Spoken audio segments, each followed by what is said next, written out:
Welcome to CBSE English Tutorial, a visual guide.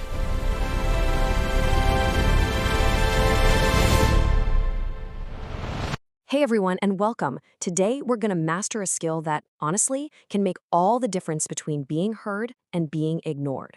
We're talking about the professional letter. Let's turn that blank page into a real tool for getting results.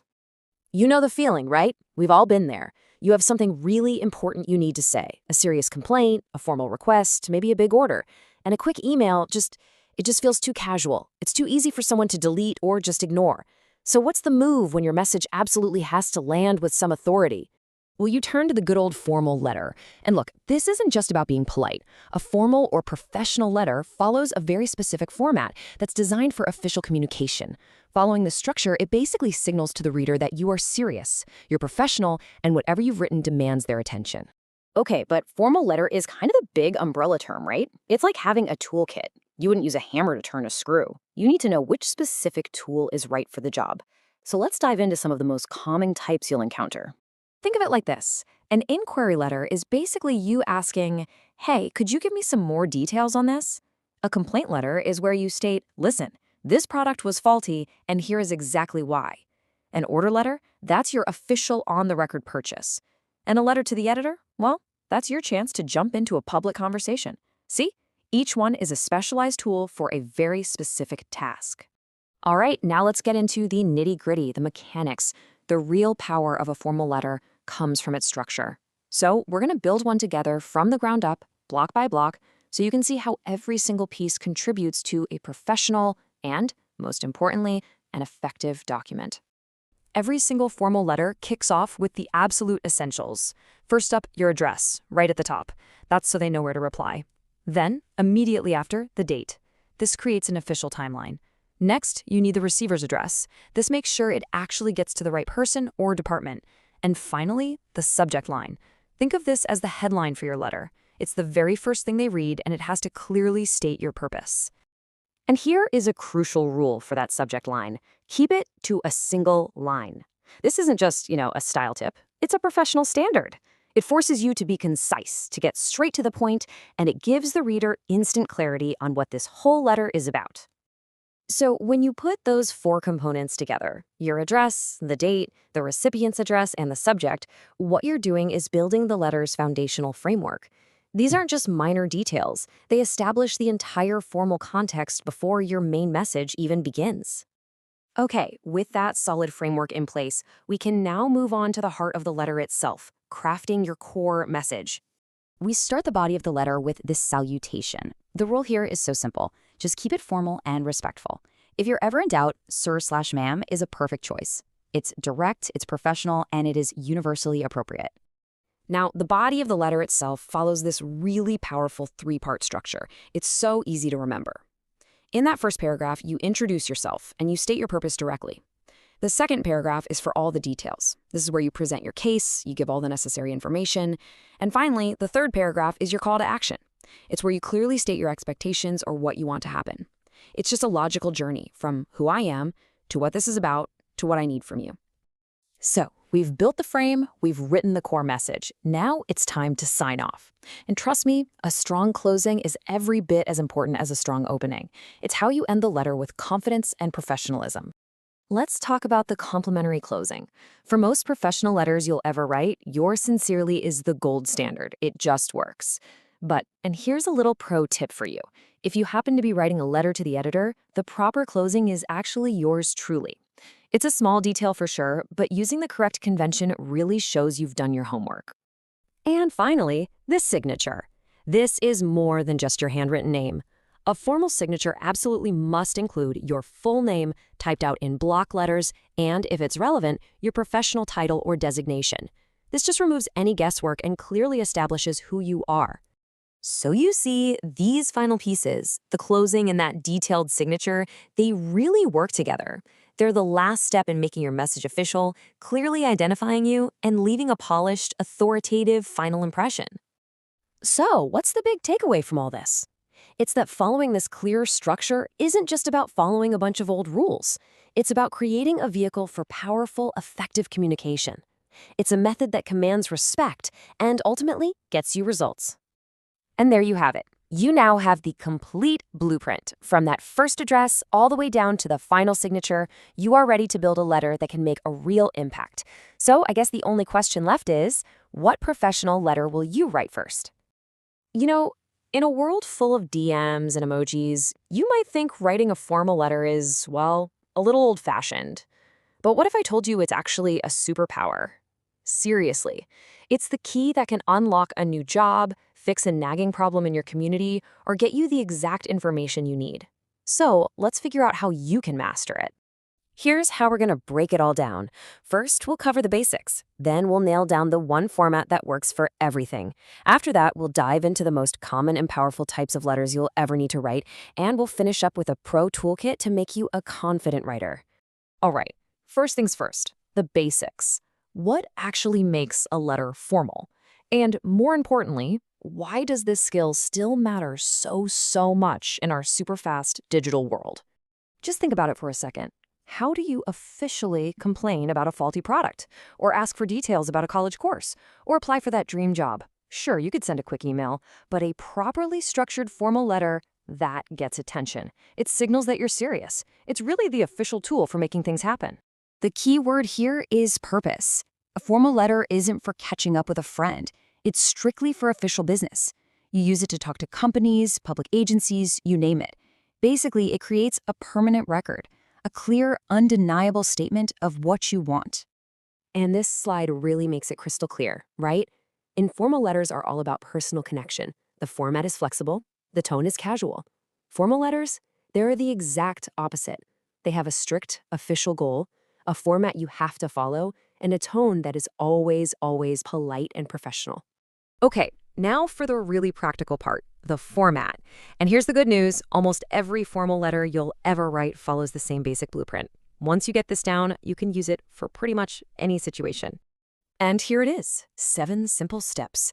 It's a logical flow, really.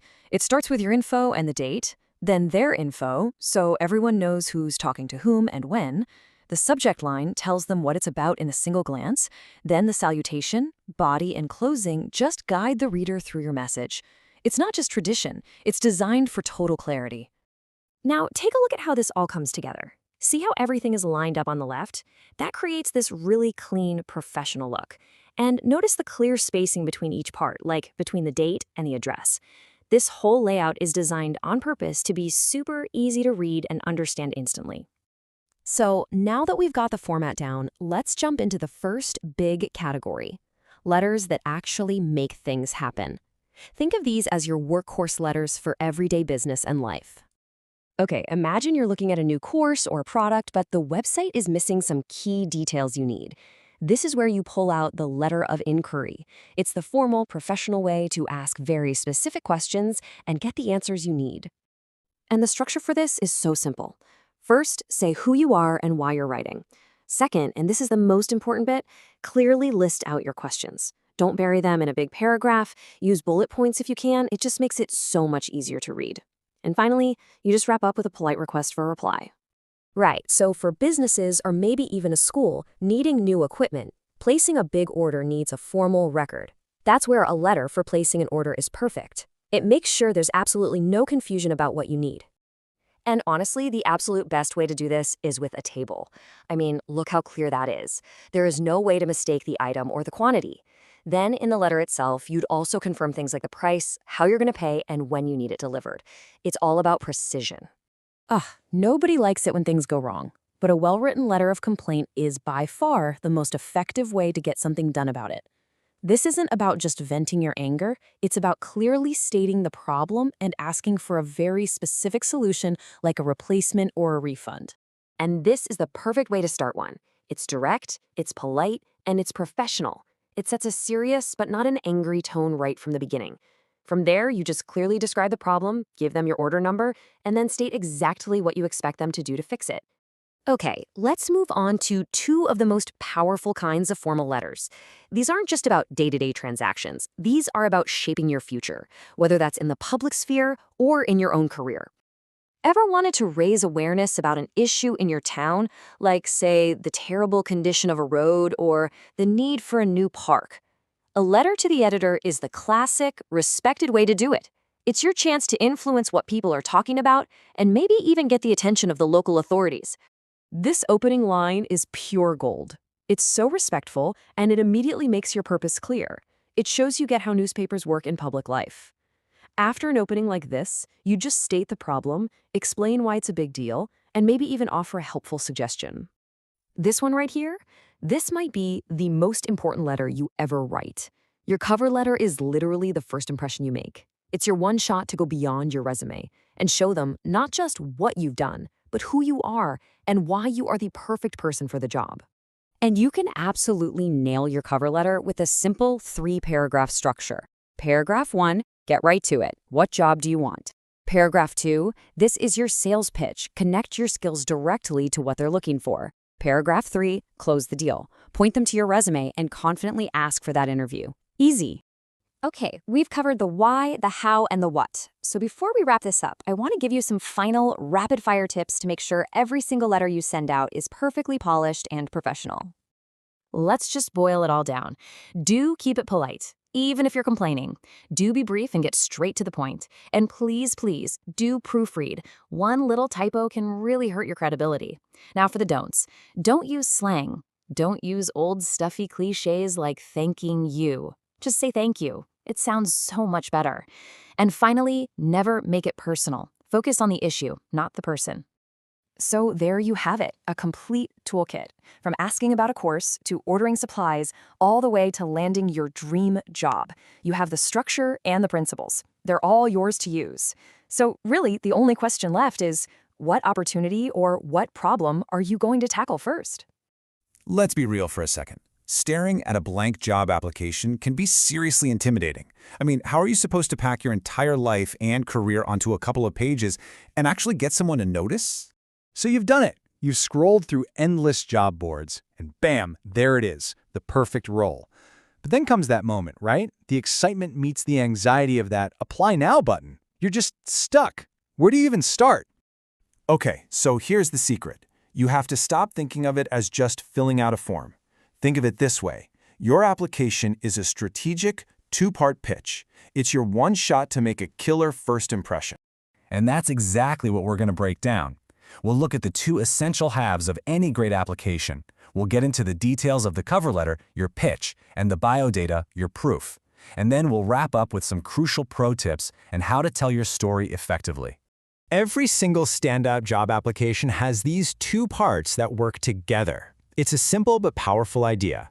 You have the pitch, and then you have the proof. You absolutely need both working in harmony to get that interview. And this is a perfect way to visualize it. Your cover letter, that's your story. It's where you connect the dots and explain why you're the best person for the job. It's persuasive. Then you've got your biodata. That's the cold hard evidence. It shows what you've done. One hooks them, the other proves you're the real deal. Now you might hear a few different names for this proof document. A resume is usually a short summary. A CV can be much more detailed. But we're going to use the term biodata, which is really common in the Indian CBSE curriculum. It's basically the factual backbone of your application, covering both personal and professional details. Okay, let's zoom in on the cover letter. This is your opening act. Honestly, a lot of hiring managers will read this first to decide if they even want to look at your biodata. No pressure, right? But this is your first hurdle, so it has to be good. And first things first, the format is non-negotiable. A cover letter is a formal letter, so it has to look the part. Every single one of these elements, from your address at the top to your name at the bottom, has a specific place. Getting this right shows right away that you're professional and you pay attention to detail. Now, for the body of the letter, keep it simple. Think of it as a 3-act play. Act 1, the opening. Hi, I'm applying for this specific job I saw in this specific place. Act 2, your pitch. Here's exactly why I'd be amazing at it. And Act 3, the closing. My proof is attached. Let's set up an interview. Simple, direct, and powerful. And here's what that looks like all put together. See how clean that is? The formatting is perfect, the subject line is clear, and the body follows that 3-paragraph structure we just talked about. It's professional, it's easy to read, and it gets right to the point. This is the goal. All right, you've made your awesome pitch with the cover letter. Now it's time to back it all up with the facts. This is where the biodata comes in. This is your evidence. This is you proving your case. A great biodata is all about organization. You want to break it down into 4 key sections: your personal details, your qualifications, your experience, and finally, your references. Structuring it this way makes it super easy for a busy recruiter to scan and find exactly what they're looking for, fast. And when it comes to your qualifications, clarity is king. Using a table like this isn't just a suggestion, it's pretty much essential. It's clean, it's easy to scan, and it lets a hiring manager understand your entire academic background in about 5 seconds. And remember, always list your most recent stuff first. Of course, beyond your education, you've got to include these other key pieces. Obviously, your contact info is critical. List your work experience just like your education, most recent first. And don't skip on things like skills and at least 2 solid professional references. Okay, so we've got the basic structure down for both documents. Now let's talk about the little things that can make a huge difference, the tips that will make you stand out, and the common mistakes that can get your application tossed in the bin. You absolutely have to follow these rules. Number 1, always customize your letter. A great trick is to use the exact keywords from the job description. A lot of companies use software to scan for those words first. And please, proofread. Then, proofread again. A tiny typo can make you look careless. And here's what not to do. A generic greeting is a huge red flag. Just repeating your biodata in your cover letter is a complete waste of space. Remember, the goal is confidence, not arrogance. If you can avoid these common traps, you're already way ahead of the competition. So, let's bring it all together.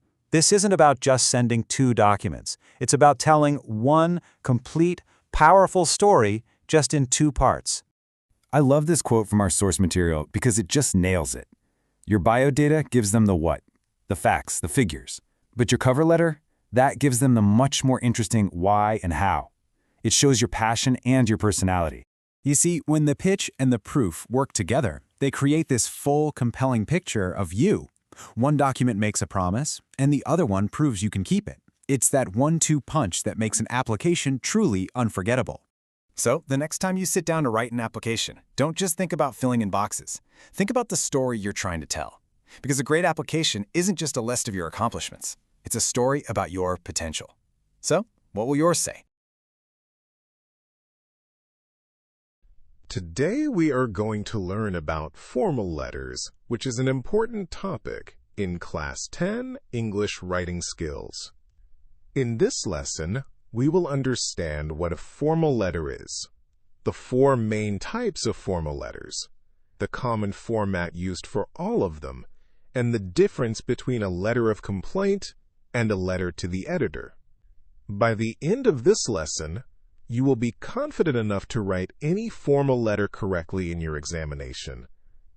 A formal letter is an official letter written in a polite and respectful manner for a clear purpose and in a proper format. It is not written in a casual style. It uses formal language, and we must avoid slang words and short forms such as don't or can't. A formal letter follows a fixed format and is usually written to officials, companies, or newspapers.